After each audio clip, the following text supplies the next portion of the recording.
नमस्कार। पित्त वृद्धि के लक्षण हम कैसे पता करें कि हमारे शरीर में पित्त बढ़ गया है, पित्त बढ़ा हुआ है, एसिड ज़्यादा निकल रहा है। इसको जानने के लिए आज मैं आपको 8 बिंदु बता रहा, 8 पॉइंट्स बता रहा हूं। आप एक एक करके सारे 8 पॉइंट्स को नोट करके रख लीजिए। अगर आपको भी कभी अगर वो लक्षण लगें तो ये तय हो जाएगा कि पित्त बढ़ा हुआ है। कई लोग कहते हैं कि हमें कैसे पता लगेगा कि पित्त बढ़ा हुआ है, कि वात बढ़ा हुआ है, कि कफ बढ़ा हुआ है। तो इन 8 लक्षणों को लिखकर रख लीजिए, कंफर्म हो जाएगा कि पित्त बढ़ा है कि नहीं बढ़ा है। अगर आपने अभी तक चैनल को सब्सक्राइब नहीं किया है तो प्लीज इस चैनल को सब्सक्राइब जरूर कर लीजिए। वीडियो को अंत तक जरूर देखें ताकि हम पूरी 8 चीजों को समझ लें कि जब पित्त बढ़ता है तो क्या क्या लक्षण दे रहा है। सबसे पहला, पित्त वृद्धो पीतावभासता, मतलब शरीर में पीलापन आना चालू हो जाएगा। आपकी त्वचा थोड़ी थोड़ी पीली होना चालू हो जाएगी, आंखों में पीलापन आना चालू हो जाएगा और नाखून थोड़े थोड़े जो हैं वो जो एक तरीके से जिनको बोला जाता है कि नाखून आपके पिंक होने चाहिए, वो धीरे धीरे करके पिंक की तरफ से हट करके पीले होना चालू हो जाएं। तो ये एक लक्षण है कि पित्त बढ़ना शुरू हो गया है। दूसरा है पित्त वृद्धो संताप।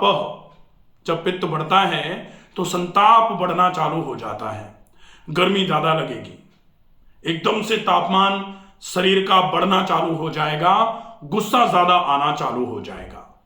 अगर ऐसा हो रहा है तो डेफिनेटली ये मान लिया जाए कि पित्त की वृद्धि हो रही है शरीर में अंदर। तीसरा है पित्त वृद्धो शीत कामित्वम, मतलब पित्त जब बढ़ता है तो ठंडी चीजें खाने का, ठंडी जगह पर जाने का, गर्मी में एकदम भड़बड़ाहट से छूटना चालू हो जाए, लगे कि एसी कोई चालू कर दे तो अच्छा लगेगा, हवा में चलो जल्दी से अच्छा लगेगा। अगर ऐसा लग रहा है इसका डेफिनेटली मतलब होता है कि शरीर में पित्त की वृद्धि होना शुरू हो गई है। चौथा है पित्त वृद्धो अल्प निद्रता। अल्प निद्रता का मतलब कि आपकी नींद जो है वो कम अगर होना चालू हो गई है, नींद में आपको बार बार करके बेचैनी घबराहट होकर के नींद खुल रही है, इसका मतलब है कि आपके शरीर में पित्त की वृद्धि होना शुरू हो गई है।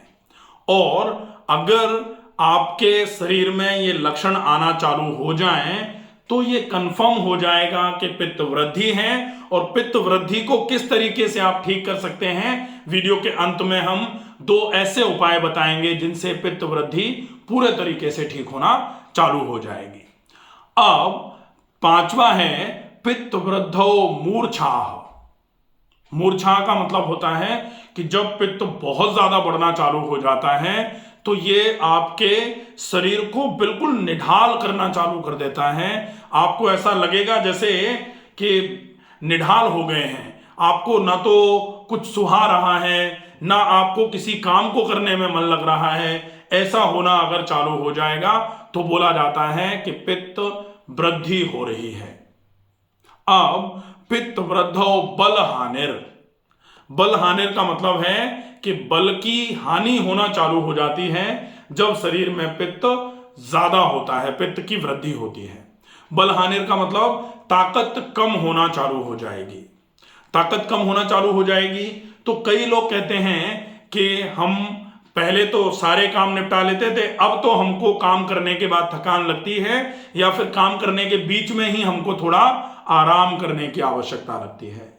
तो अगर ऐसा महसूस करने लग गए हैं आप कि आपको थोड़े से काम में भी थकान आने लग गई है, आपको ऐसा लगता है कि ताकत नहीं है, तो भी ये लक्षण है कि ये पित्त बढ़ रहा है शरीर में। अगर हम एक बात और देखें कि लोग आजकल कहने लग गए हैं कि यौन क्षमताएं भी कमजोर होना चालू हो गई हैं, तो ये भी अगर पित्त भयंकर बढ़ना चालू हो जाएगा, ज्यादा बढ़ जाएगा पित्त, तो यहाँ क्षमताएं, जब शारीरिक क्षमताएं कमजोर पड़ती हैं, बल की हानि होती है, तो यौन बल भी कमजोर होना चालू हो जाता है, यौन क्षमताएं भी कमजोर होना चालू हो जाती हैं। अब है पित्त वृद्धौ इंद्रिय दौर्बल्यम। तो पित्त वृद्धौ इंद्रिय दौर्बल्यम का मतलब क्या है कि जितनी भी यहां आप इंद्रियां जो हैं, सारी इंद्रियां देख लो, कर्मेंद्रियां और ज्ञानेंद्रियां। तो कर्मेंद्रियां क्या क्या हैं? आपके हाथ, पैर, मुंह, एनस और जननेंद्रिय। तो ये कर्मेंद्रियां आती हैं पांचों।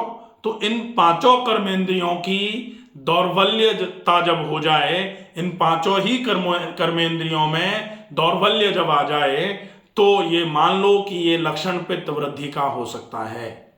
हाथ, पैर, मुंह, एनस और जननेंद्रिय, ये पांचों। इसके अलावा पांचों ज्ञानेंद्रियां, क्योंकि इंद्रिय दौर्बल्यम लिखा गया है, और ये मैंने नहीं लिखा है, ये आयुर्वेद में लिखा हुआ है, आयुर्वेद के शास्त्र में लिखा हुआ है, पित्त वृद्धि के लक्षण हैं ये सारे। तो पित्त वृद्धि जब है इंद्रिय दौर्बल्यम, तो इंद्रिय दौर्बल्यम में अब ज्ञानेंद्रियां आती हैं। ज्ञानेंद्रियों में क्या क्या है? नाक, जीवा, आंख, कान और त्वचा। 1, 2, 3, 4 और 5। इनसे रिलेटेड भी आपको कई प्रकार की बीमारियां होना चालू हो सकती हैं, और अगर ऐसा हुआ है तो निश्चित ही ये मान लिया जाए कि ये एक लक्षण पित्त वृद्धि का भी है। अगर इनमें से कुछ भी फील हो रहा है तो आप एक बार ये देख सकते हैं कि इसके साथ में बाकी के और लक्षण भी मिल रहे हैं क्या।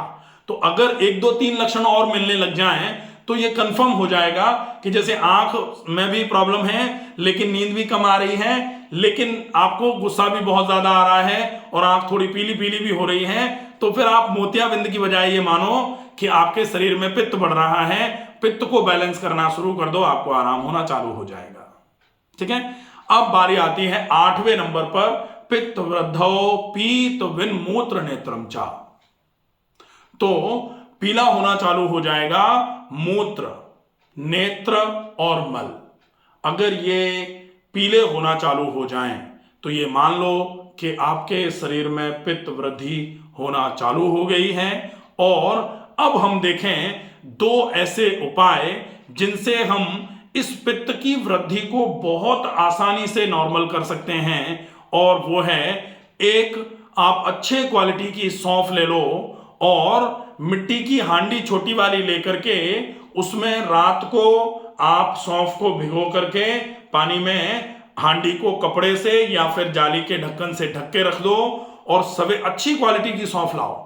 सवेरे सवेरे आप उस सौंफ को, पानी तो निकाल लिया आपने एक जग में या पानी उसी में छोड़ दो, सौंफ निकाल ली, और अच्छे तरीके से सौंफ को बट करके पेस्ट बनाओ, चटनी बनाओ, उसमें मिलाओ, मिश्री घोलो, उसमें मिश्री का पाउडर, और घोल करके आप पूरे दिन में 3 से 4 गिलास इसका पीना चालू कर दीजिए। आप देखो पित्त कितने अच्छे तरीके से बैलेंस होना चालू हो जाता है।